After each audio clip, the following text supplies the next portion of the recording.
네, 2013년을 떠들썩하게 했던 법무부 차관의 별장 성접대 의혹 파문. 검찰 과거사위원회가 재조사를 진행 중인데요. 이런 가운데 김학의 전 차관 임명에 비선 실세 최순실 씨가 개입을 했다는 진술이 나와 관심을 모으고 있습니다. 한편 서울 지역 미세먼지 수치가 측정 이후 역대 최고치를 기록한 가운데 일부에서 국가를 상대로 손해배상 청구를 할 수 있게 해야 한다는 주장이 나왔는데요. 실제 소송이 가능한 건지 오늘 관련 내용 양지민 변호사와 함께 짚어보도록 하겠습니다. 어서 오세요. 안녕하세요. 네, 우선 처음에 언급한 이 내용부터 짚어보면요. 김학의 전 차관 임명에 비선 실세 최순실 씨가 개입했다. 이건 어떤 경위로 나온 발언인가요? 일단은 김학의 전 법무부 차관의 이제 성접대 의혹에 대해서 지금 대검 진상조사단에서 이제 조사를 하고 있죠. 근데 그 과정에서 이제 그때 당시 2013년도에 그 청와대 민정수석실에서 인사검증을 담당을 하고 있는 박관천 전 경정을 이제 불러 조사를 했습니다. 근데 그 과정에서 박관천 전 경정이 뭐라 그랬냐면 이미 사실은 청와대에서도 그 성접대 동영상의 존재에 대해서도 알고 있었고 그 부분에 대해서 사실은 이제 인사 검증을 하는 과정에서 6번의 보고를 올렸다. 그럼에도 불구하고 그대로 법무부 차관으로 임명되는 것을 보고 굉장히 뭐 무력감을 느꼈다라는 그런 이제 취지의 진술이 나왔습니다. 그래서 그 당시에 그게 어떻게 이루어질 수 있었냐라고 하니까 그 연결고리가 이제 최순실 씨였다라는 이제 지적이 나온 거죠. 그래서 그때 당시에 이제 김학의 전 법무부 차관의 이제 부인과 최순실 씨가 굉장히 이제 가까운 관계에 있었고 그랬기 때문에 사실은 일정 부분 최순실 씨의 입김이 거기서도 작용한 게 아니냐라는 지금 의혹이 나오고 있는 겁니다. 그 배우의 최순실 씨가 있었다라는 걸 확인을 하려면 이제 진술 확보가 필요할 텐데 최순실 씨가 또 진술을 거부했다고 하죠? 맞습니다. 그래서 이제 이 얘기를 사실은 이제 박관천 전 경정에게 들었으면 사실 이게 사실인지 또 확인을 해야 되잖아요.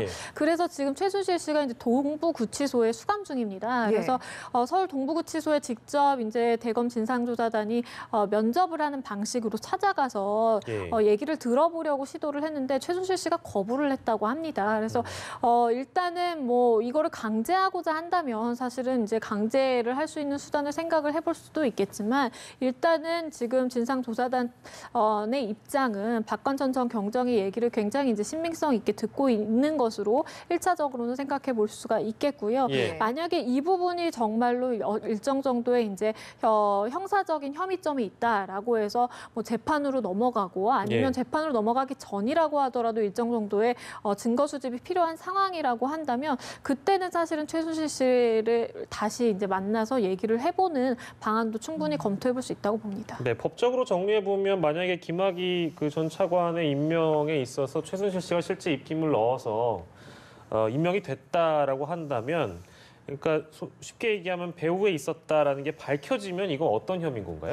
이 부분에 대해서 최순실 씨는 이제 추가적인 조사와 이제 재판을 받게 되겠죠. 근데 여기서 사실은 또 다시 문제가 될 수 있는 것이 최순실 씨가 이미 지금 재판을 받은 부분이 사실은 박근혜 전 대통령과 공모한 혐의가 굉장히 많습니다. 예를 들어서 뭐 이제 다른 대기업들과 관련해서 뇌물을 수수한 혐의라든지 그리고 어떠한 인사청탁에 이제 개입을 했다라는지 그런 부분이 사실은 다 박근혜 전 대통령과 공모했다라고 보는 거거든요. 근데 이 사건 역시도 만약에 이제 물론 증거 수집이 잘 이루어져야 되겠지만 관련 증거가 있고 정말로 이제 재판에 가서 유죄로 인정된다라고 한다면 최순실 씨만이 아니라 사실 박근혜 전 대통령도 여기에 개입했다라고 볼 여지도 있는 거죠. 왜냐하면 최순실 씨의 이제 입김이 작용을 했고 그러면 결국에는 그 입김을 누가 힘을 실어줄 수 있고 결국에는 누가 결정을 할 수 있었느냐라고 보면 결국에는 가장 이제 위 지점에 있다라고 볼 수 있는 박근혜 전 대통령이고 박근혜 전 대통령이 일정 정도 이제 청탁을 받아서 임용을 했다라고 볼 수가 있는 여지가 있기 때문에 그렇게 되면 사실상 지금 이제 재판을 받았을 때 유죄 혐의로 인정된 것과 굉장히 비슷한 직권남용과 그리고 강요 부분에 대해서 공모가 인정될 여지가 있고요. 그 과정에서 일정 정도의 금전적인 뭐 수익이라든지 아니면 향응을 제공받았다라고 하면 이제 뇌물죄도 성립을 할 가능성이 있기 때문에 이 부분에 대해서는 뭐 진상조사단에서도 굉장히 신중하게 접근할 것이라고 봅니다. 알겠습니다. 이제 이런 그 의혹들은 사실은 그 진상조사위원회에서 조사가 되는 이제 그 본류가 하나 있는 것이고 사실은 검경 간의 공방이라는 측면도 또한 이제 그 여론에서 불거지고 있습니다. 근데 이제 그 여기 나온 발언을 따보면 수사 당시에 경찰에서 확보한 디지털 증거가 검찰 송치 과정에서 누락됐다. 이 얘기는 어떤 얘기인 건가요? 이게 이제 대검 진상조사단에서 한 얘기입니다. 네. 그러니까 대검 진상조사단이 지금 검찰에서 왜 무혐의 처분을 했느냐도 보지만 예. 그 전에 사실은 1차적으로 수사를 하는 기관은 이제 경찰이기 때문에 네. 경찰에서의 부실 조사는 없었느냐 부분도 사실은 조금 보고 있는 것 같아요. 근데 그 과정에서 경찰이 사실은 디지털 포렌식을 통해서 굉장히 많은 양의 디지털 증거를 확보했음에도 불구하고 그것을 검찰로 넘기지 않고 자체적으로 판단해서 그걸 다 폐기하거나 이제 뭐 노트북 같은 경우엔 돌려주거나 예. 이런 이제 조치를 취했다라는 얘기가 나오게 된 겁니다. 그래서 예. 이 부분에 대해서 경찰은 굉장히 이제 반발을 하고 있는 상황이고요. 예.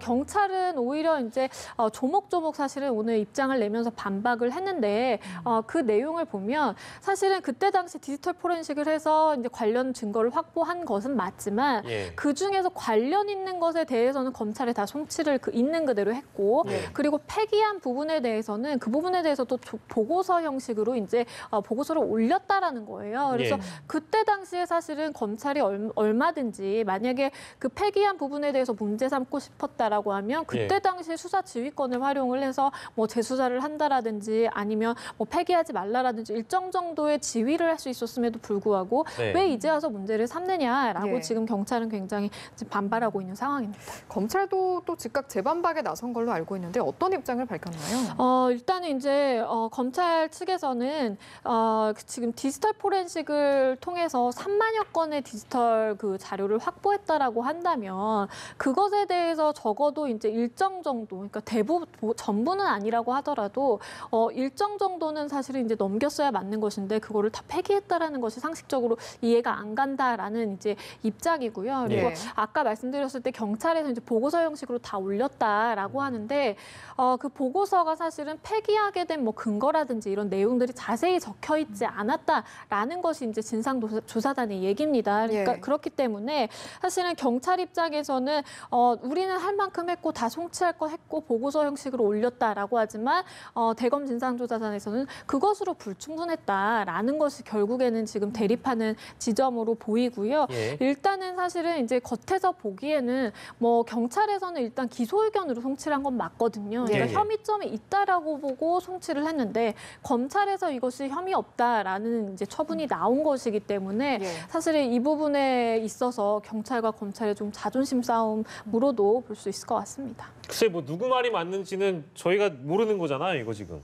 그죠? 그렇죠. 그러니까 사실은 이제 진상조사단이 지적하고 싶은 것은 검찰이 그 당시에 이제 혐의 없음 처분을 한 것도 문제가 있다라는 거예요. 근데 거기에 더불어서 그 전에 앞서서 경찰이 조사한 것도 일정 정도의 문제가 있는 것 같다라고 하는 의심에 사실 눈초리로 이 사건을 바라보고 있다 정도의 상황으로 지금 보시면 될 것 같고요. 그때 당시 상황을 뭔가 본인들이 이제 복귀를 하면서 그때 당신들이 우리한테 뭐 영장 기각도 많이 쳤고 방해한 건 당신들인데 이제 와서 뭐 증거를 인멸했다라느니 예를 들면 디지털 포렌식을 통해서 이런 자료들을 폐기했다라는 얘기하는 것도 우리의 명예를 훼손하는 일이다. 이렇게 대립을 하고 있는 거죠, 그러니까 한마디로. 그렇죠. 그러니까 경찰 부분에서는 충분히 예. 조금 뭐 억울한 부분도 있을 것 같긴 합니다. 왜냐하면 예. 그때 당시 굉장히 철저히 조사를 했던 부분이고 예. 혐의가 있다라고 봤기 때문에 저는 경찰의 사실 반박 입장도 이해가 되는 부분이 많습니다. 네, 알겠습니다.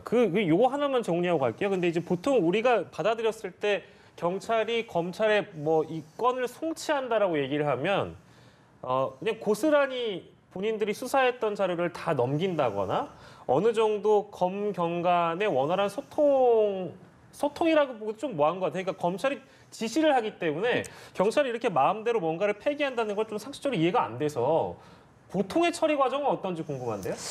일반적으로 사실 간단한 사건들의 경우에는 예. 경찰에서 1차적으로 다 수사를 한 다음에 관련된 증거를 모아서 이거는 혐의가 있다라고 하면 기소 의견으로 송치를 하는 것이고 네네. 아니면 이제 불기소 의견으로 송치를 하는 거예요. 근데 이제 이런 사실은 굉장히 중요한 사안의 경우에는 그 경찰이 수사를 하는 단계에 있어서도 검찰이 사실은 많이 이제 개입을 해서 수사 지휘를 하는 경우가 있고요. 예. 그리고 경우에 따라서는 사실 사실은 이제 경찰에서 이제 충분히 자기들이 이제 조사를 했다라고 보고 사건을 이제 넘기지만 예. 검찰이 부족하다라고 하면 이제 재수사를 이제 지휘하는 경우도 있습니다. 예. 그렇게 되면 이제 그 미흡한 부분에 대해서 이제 보완을 하게 되는 것이고요. 예. 사실은 이제 그리고 영장 청구에 있어서도 예. 경찰이 바로 이제 법원에 청구를 할 수 있는 것이 아니고 예. 검찰에 먼저 신청을 한 다음에 검찰이 청구를 하는 것이기 그렇습니다. 때문에 그 과정에서 사실은 경찰과 검찰이 일정 정도의 소통을 할 수밖에 없는 예, 현실이고 예. 그렇기 때문에 경찰이 이제 억울하다고 하는 것은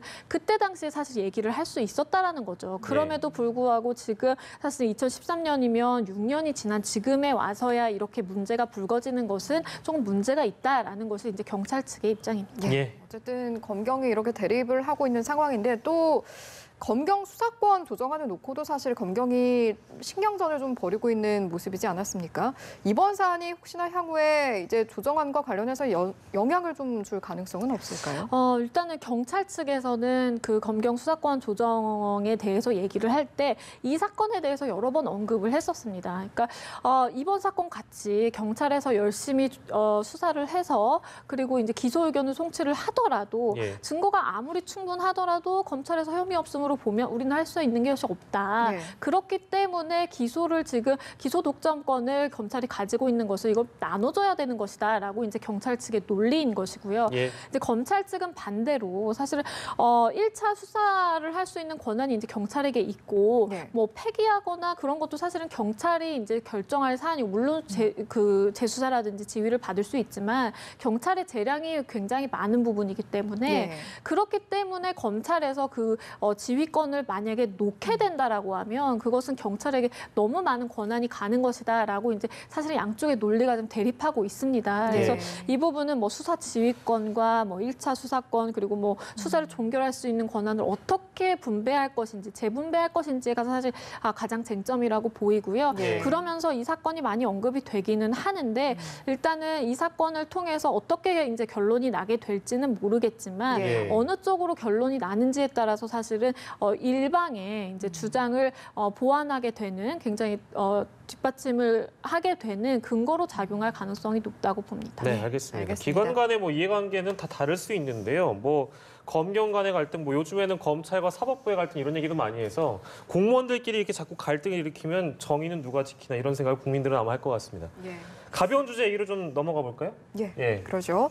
뭐니 해도 요즘 사실 가장 뜨거운 감자는 미세먼지, 최악의 미세먼지라고 할 수 있을 텐데 지금 또 계속해서 나오고 있는 이야기가 이 정도 미세먼지라면 국가를 상대로 손해배상 청구도 할 수 있지 않느냐 이런 이야기가 나오고 있거든요. 그런데 실제로 가능한 일인가 이런 생각이 들어요. 이게 실제로는 사실 가능성이 굉장히 희박합니다. 왜냐하면 미세먼지로 인해서 내가 건강상의 어떤 해로움, 그러니까 질병을 얻었다라는 것을 입증을 해야 되는데 입증 책임이 이제 일반적으로 민사소송에서 손해배상 청구 소송에서 원고 측에 있거든요. 그러니까 나에게 손해배상을 하라라는 측에 있기 때문에 이것을 사실상 이제 입증을 한다는 건 거의 불가능하다라고 보는 것이 맞겠고요. 예. 그러니까 1차적으로 인과관계 입증이 불가능한데 그 인과관계가 크게 봤을 때 첫 번째 미세먼지 때문에 내가 아프다라는 것을 인과관계를 입증해야 되고 네. 두 번째는 그 미세먼지에 발생되는 책임을 국가에 있다라는 것까지 입증을 해야 됩니다. 왜냐하면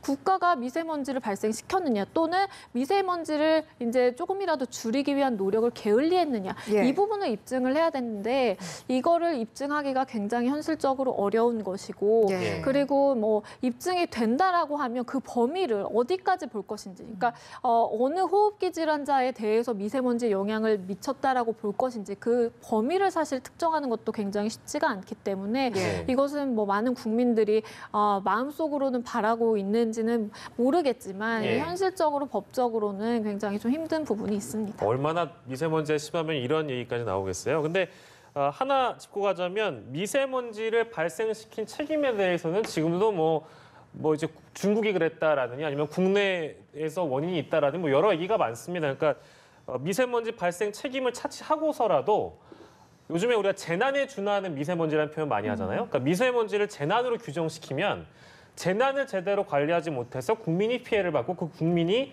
국가를 상대로 소송할 수 있는 이런 어떤 절차나 프로세스는 충분히 이해가 돼요. 그러니까 그 책임을 논하지 않더라도 미세먼지를 만약 재난으로 규정하면 이거 가능해 보입니까? 어떻습니까? 일단은 미세먼지를 재난으로 규정함과 동시에 네. 거기에 이제 손해배상 청구를 할 수 있는 일정 정도 이제 근거 조항이 마련이 돼야 될 겁니다. 그러니까 네. 재난으로 일단은 규정을 한다는 것 자체가 사실은 지난해에 이제 폭염과 그리고 한파에 대해서도 사실 재난으로 이제 규정이 됐거든요. 예. 근데 네.